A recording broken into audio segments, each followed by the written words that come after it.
It's time for Recipe of the Day. Merry Christmas. I hope that you are making something delicious today and or eating something delicious today. I know I am. So the recipe I'm sharing with you today, like I try to do on these big holiday days, is something you probably already have the ingredients for, and it might be something you're already planning to make. But this is a great version of it to do. So this is a vegan gravy recipe, but I call it gravy for everyone because making a vegan gravy is actually the trick to making a holiday dinner that most, if not all, of your guests can enjoy. So the reason is that if you make a vegan gravy, it is meat-free, so vegetarians can have it. It is dairy-free, so anybody who can't have lactose and anybody who's vegan can have it. And then I'm going to be giving you a version that uses flour and a version that uses cornstarch. If you do the cornstarch one, then this gravy is also fine for anybody who is gluten-free. And so the idea here is you can still make your turkey or your roast, and that'll be for your meat eaters. And then you just make a variety of sides that are, probably meat-free. Like if you're making a stuffing, not cooked inside of the turkey, sort of cooked in muffin tins on the side. I'll link to my stuffing recipe for you. Of course, don't put meat in there. Don't put any sausage in there. If you're making your mashed potatoes, you don't have to necessarily put dairy in them, or do roasted potatoes because those don't need dairy for sure. So, just tweak things just a little bit, making sure that you're being a little conscious about all those side dishes. And then everybody who comes can pick what they want. They can have those side dishes that fit their dietary requirements.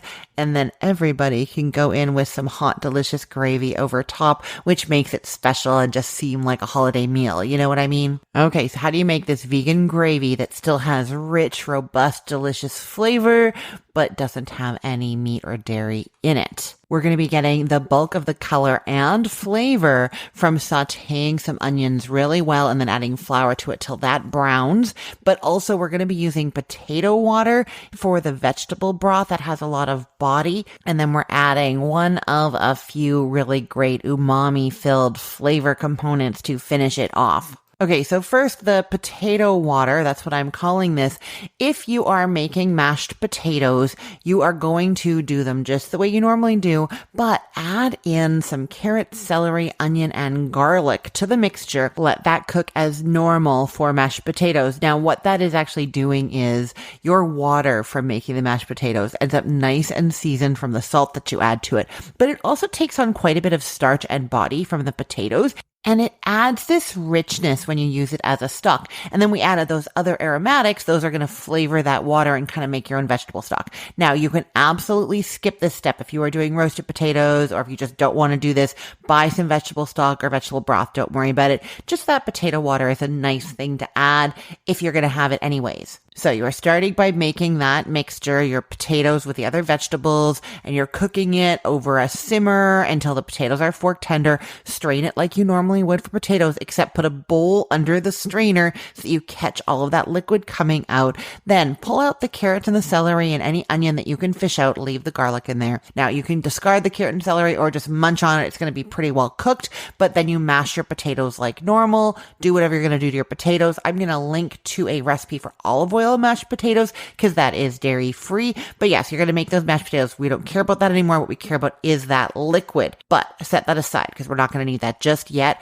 Instead, you're going to warm some olive oil in a medium skillet over medium heat, and then you're going to add some onion to it. And you're cooking that chopped onion, stirring every now and then until it's soft and slightly browned. Take it off the heat, and then you're stirring in some flour, all-purpose flour, 3 tablespoons. Mix that really well with the onions, and then put it back over the heat, low heat now, and cook it, stirring occasionally until it's the color of peanut butter. This might sound familiar to you because when you make a gumbo, you do this. It's like a peanut butter colored roux you're cooking, and that is the basis for gumbo, and I believe for other Louisiana dishes as well. And that is where the nice brown color is coming from for this gravy. Okay, once it's nice and brown, take it off the heat, and then pour about 2 cups of your potato liquid into some kind of measuring cup or something something with a spout that you can pour out of easily. And you're going to just drizzle a 1/4 cup of that approximately into your onion mixture and stir until it's well incorporated and smooth. Then add another 1/4 cup, stir again, and then you just keep adding a little bit at a time until it's all added and nice and smooth. 2 cups is what you're adding to there.